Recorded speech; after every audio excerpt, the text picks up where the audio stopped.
Fais-nous aimer ce que tu commandes. C'est ce que nous demandons dans plusieurs de nos prières. Et Dieu nous commande d'aimer, précisément. L'aimer lui plus que tout, et de tout notre cœur, de toute notre âme, de tout notre esprit. Cela pousse le croyant de l'Ancien Testament à faire à Dieu une superbe déclaration d'amour reprise en de nombreuses prières. Je t'aime Seigneur, tu es ma force. La Bible est tout entière traversée par la relation d'amour entre Dieu et son peuple, même si cette relation passe par des crises et des infidélités humaines. La primauté de l'amour envers Dieu est reprise par Jésus, en réponse à la question du docteur de la loi qui voulait le mettre à l'épreuve.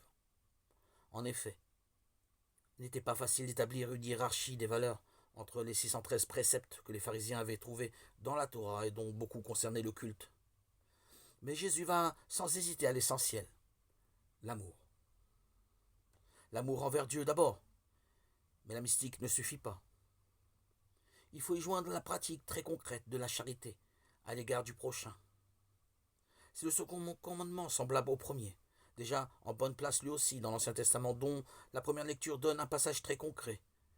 Tu n'exploiteras pas l'immigré, vous n'acclamerez pas la veuve et l'orphelin, tu n'agiras pas envers ton frère comme un usurier. Ce passage tiré du Code de l'Alliance, contenu dans le livre de l'Exode, trouve une résonance singulière dans notre activité sociale et politique, où les faibles sont souvent victimes d'injustice, voire maltraités.